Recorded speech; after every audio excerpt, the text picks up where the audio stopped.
Hello and welcome everybody. We have the NAEU patch notes, March 19th. We're going to get right into it.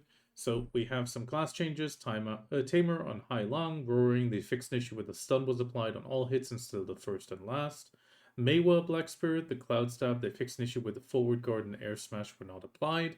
Kunoichi and Ninja, they had Ninja Evasion. There was an issue where the skill would occasionally activate first when attempting to combo into other skills with directional keys after Ghost Step. On which, on the multiple magic arrows, they fixed an issue where the skill would fail to deal damage or apply add-ons when cast with the elemental effects near certain terrain or objects. On Dracania, they fixed the Azure Onslaught finally, so there was an issue where the super armor lasted until the end of the motion, and also the distance was decreased for succession. This has now been fixed. Then we have the Edania 3-party zone, the Dark Energy Floodlands. This has been added now. It is a zone spread across Edania, with each area structured around the influence of its respective Edana. As the party monster zone, Marnie's Realm, as it's a party monster zone, Marnie's Realm is not available, and the zone is designed so that the Edana ruling can show a aggressive stance. You can move to another area and begin subjugating again, or fighting again. So here we can see some sort of circles where you fight the mobs in the circle, it seems. Mechanic-wise, there's not much information on it yet. So here we have the actual stats. Level 66 monsters with APDP sheet recommended of 385 and 450. The total stats are 1,850 and 760, and the AP limit 1,880. So it sits right between Orbita and Tenebrum. The monster CC is knockdown and bound. All the info that we have is the remnants of Enslord, Karshian, and Kaphras have fused into the source of the dark energy, shrouding the surroundings in a twisted veil. Drawn to its overwhelming power, the failed Edanas become hollow husks, unable to escape the veil, and now linger nearby.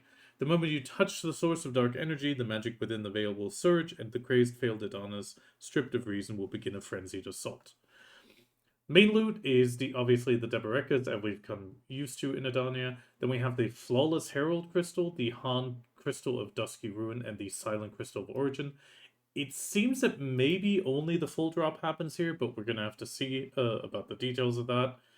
It could definitely be. It is the high-end drops, all at a spot that's between Orbita and Tenebrum. This can be a nice boost for helping people get that Han Crystal before they can even go to Tenebrum. That definitely quite a boost up point. Junk loot or trash loot 1,507 tainted armor fragments. I'm guessing that is from the actual mobs. And then a secondary junk loot, which is the faded dark energy with 597,680 silver. I believe this drops from the Titan Manticore Beelzebub and the Echo of the Demon Lord Ensla, Karshian, and Kaphras. These do not have Agris Fever, so this loot probably won't be multiplied. However, the Tainted Armor Fragments will be with an Agris consumption of 11, which is from the Black Spirit Consumed Knight, Valkyrie, Sorceress, Successor, and Archer. They also added new titles obtainable by defeating these monsters: Photosensitive, Vacuum Cleaner, Inner Edgelord, and Triumphant Edana. This is at 5, 10, 20, and 30,000. Moving on, we have some changes to Edania Hunting content, so the number of stuffed furniture items obtained is affected by Hunting Mastery finally. They also changed it so the red visual effects appears on your character when you obtain Edania's energy. To be honest, they need to overhaul this in my opinion, but hey, we'll see if that happens. Coral Stoneback Crabs, they decrease the chopping attack damage by 40% and the frequency by 40%. Rock Elephants, they increase the chopping attack damage by 25, the short dash damage by 50, and then on the boss of the Rock Elephant, they increased the attack damage by 500, 300 on the dash, and the long dash by 280. The Golden Leaf Snake now has the effects remain on the carcass even after hunting. And in the previous update, they significantly reduced the time required for house rentals and level upgrades. So now if you get a level 1 house, you now go get it instantly instead of the 5 seconds minimum that it had. Item-wise, they added a description for the non-tradable reformed Blackstar weapons, stating that they were crafted by reforming non-tradable equipment. Then they also changed so that you can graduate season regardless of whether you have time-filled fragments. Accordingly, the item's binding has been changed from character-bound to family-bound. That is quite interesting because we already had this. Now we can just have them everywhere again. They added the life tool enhancement to the usage section of the concentrated magical blackstone item description as well. Monster Zone wise, the highest tier Monster Zone, Stars End, Zephyros, Sakurai Runes. So you can now drop Deboreka drops up to Tet. That is actually pretty big. Stars End has the Tet Earring, Sakurai has the Tet Devil Ring, and Zephyros has all four. They also adjusted the monsters in Sakurai Abyssal Zone for the re-aggro range by 66% when monsters lose sight of an adventurer, and they adjusted the chase range for monsters to match the Kureba, allowing them to pursue adventurers more quickly. Dream Horse skill control changes is kind of a surprise. The Bdo Earth of Life has been changed from E to Shift E, and the Mythical Doom's Infernal Legion, which is the summoning of the extra horses, which was WE, will now become Shift Q as well. The Infernal Legion has been changed to also no longer require a preceding skill, so pretty much this is for Doom and Krogdalo. NPC backgrounds and sounds. We have the spring arriving again with the fluttering cherry blossoms. Screenshots by this screenshot was taken by Sagamon from the Korean region. Then we have the UI changes, open special item UI improvement. So the auto open will now show you how many you've opened out of your total, and just a little feedback of how far you've progressed. They've also improved the processing UI. The processing UI will now have recipes similar like the cooking and alchemy, so you will be able to see and select, and from that, as you can see, select and start the process. Definitely a nice little upgrade. Makes it a lot easier and you don't need to go off-site to really get something. They also changed the Sanctum buff icons during War of the Roses to make it easier to identify which buffs you have.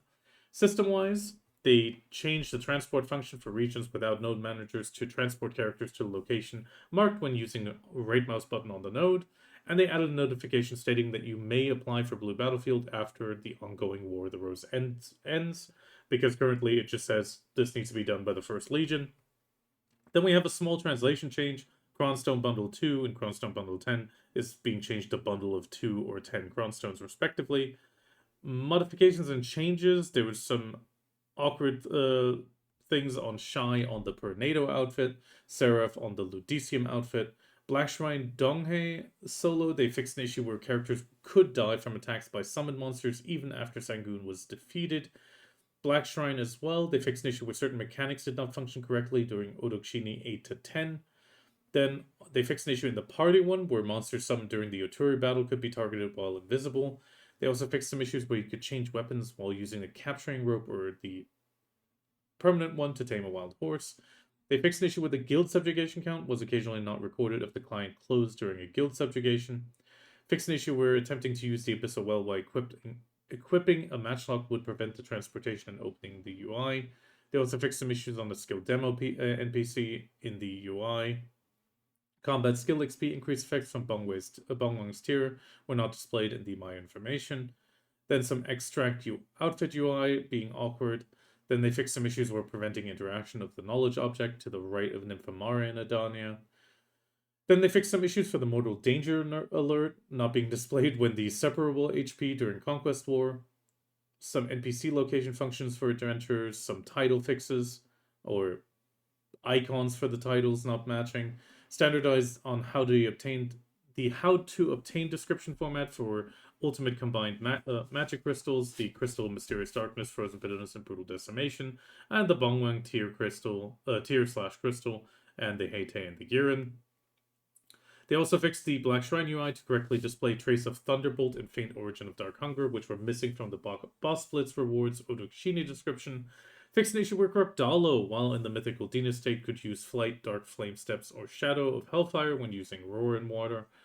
They also installed a transparent wall to prevent adventurers from leaving the combat area during the Tenebrealm to the finale quest scene. Disabled placement of traps in the Throne of Edana and Red Battlefield. A small gamepad mode fix where the close button for active effects was truncated. Then they fixed an issue where loot could not be obtained when defeating Ulatuka during Abyssal Echo. Fixed some issue where the Shadow of Hellfire, Dark Flame Steps could be used after certain skills in the desert. So some more Krogdalo fixes in general.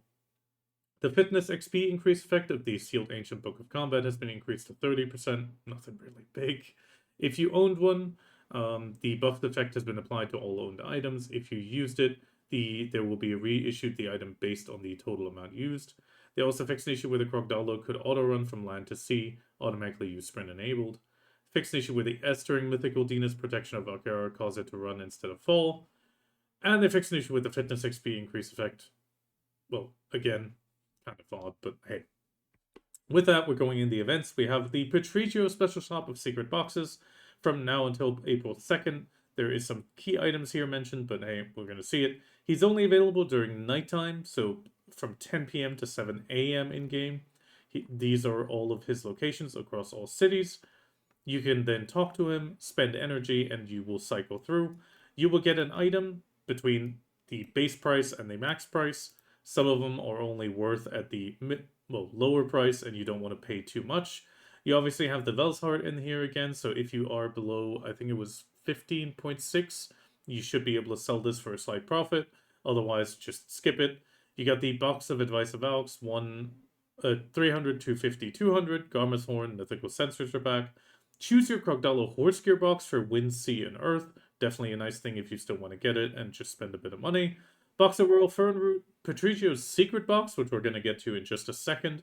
Then we have the Gula Corsa Selection, Perfume, Courage and Deep Sea, the Enhancement Life Kits, Caphras, Sealed Ash and Leaves, definitely skip on these. Sturdy Forest Thread, Sealed Black Magic Crystals, not really worth it. Crystal Extraction Tool for 40 million, most of the time you're going to spend more. The Dawn Blackstone is a highlight, considering that it's always sellable for 30 million, means that sure, you might generally be paying a little bit more than you can sell it for, but if you are in desperate need to get your Nov to deck Karazads done, this can be a nice little bonus. Then we finally have some bundles of 500 Crow Coins, Breath of Narcion, Bell's Fine Powders, Supreme, Alchemy, and Cooking Tools, and then the main thing that everybody's waiting for, the Cronstone bundles, which have their fixed price. Generally, if you get slightly above the min, you should be at a net positive. Overall, the last events, I've always had a net positive. But hey. Then we have the Patrigio Secret Box. You get one of the following. You get the Hidden Box or the Stash Box. Definitely weighting towards the Hidden Box. The Hidden Box has a few goodies in it. You have 10,000 Cronstones, probably at a pretty low rate.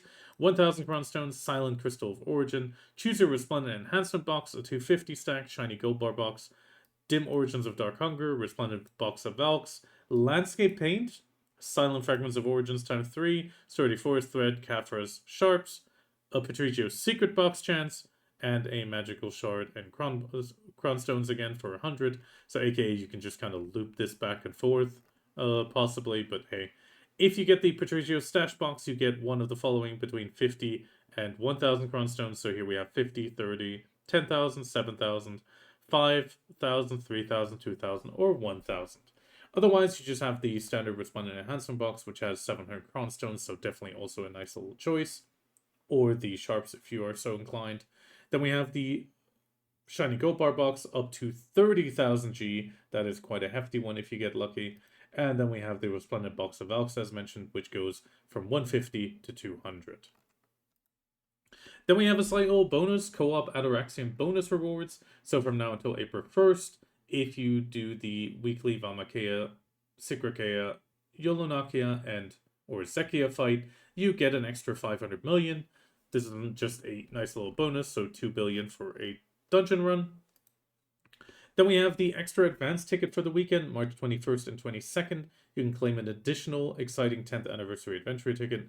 I already felt that the pearls this time are a little bit harder to get. This is definitely a nice little boost up, being able to do 2 more missions for those 3,500 pearls each. And with that, we're already in the pearl shop. So here we have the Radiant Savings, Transcendent Premium Enhancement Box, pretty much Gamba Box. I'm not a big fan of these, but overall, Pearl Shop this time a bit underwhelming, mostly premium outfit packs. There is a 1 week only for the combat focus, 1,000 pearls, you get some choose your combat support boxes. Could be something if you're interested, same thing for the life. Then we have the choose your rare pet pack being available again for 30% off. Pet for more loot, which includes the Arctic Fox and the Prank Kebi at 20% off. And then we have the Gurus. I'm pretty sure it's supposed to be Guru's Choice or Choose Your Training Pack. Okay. 35% off. It's a standard horse pack that they like selling. Fairy's Growth 8 pack is here with 30% off, which has the Thea's orbs in it. And with that, we're already done at the end of the Pro Shop. Overall, a bit underwhelming this time, the Pro Shop, but otherwise, I mean, PA is a little bit distracted probably. And with that, we're done. I wish you the absolute best of luck with all your taps this week, and I'll see you around.